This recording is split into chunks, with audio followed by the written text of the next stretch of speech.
Mi nombre es Juan Gibert, vengo de Uruguay y estoy estudiando el máster en Sistemas Inteligentes de Energía en Mondragón Universitatia. En este momento estoy haciendo mi trabajo de fin de máster, mi TFM.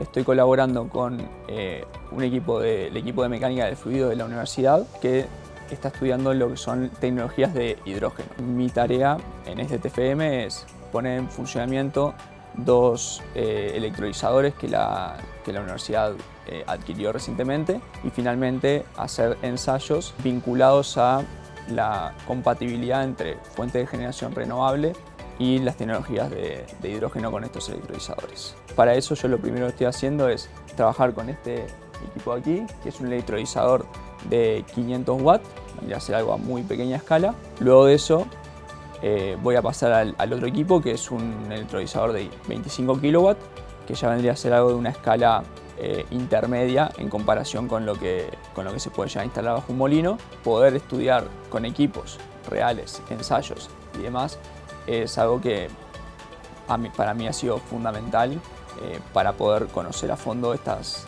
tecnologías nuevas. Energia eta potentzia elektronikan masterra egiten ari naiz. Unibertsitateko sare elektrikoen ikerketa taldearekin kolaboratzen ari naiz nire master amaierako lana egiteko. Orain nire erronka da energia berriztagarriak integratzen lagunduko duen plataforma bat garatzea. Sarera konektatutako inbertsore bat daukagu. Ikerketa taldeak garatutako kontrolak frogatzen ditugu inbertsore horretan.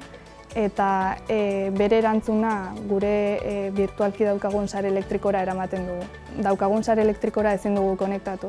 Ze arazoren bat baldin badago, enpresak, etxe bizitzak eta danak harri gabe geldituko ginateke.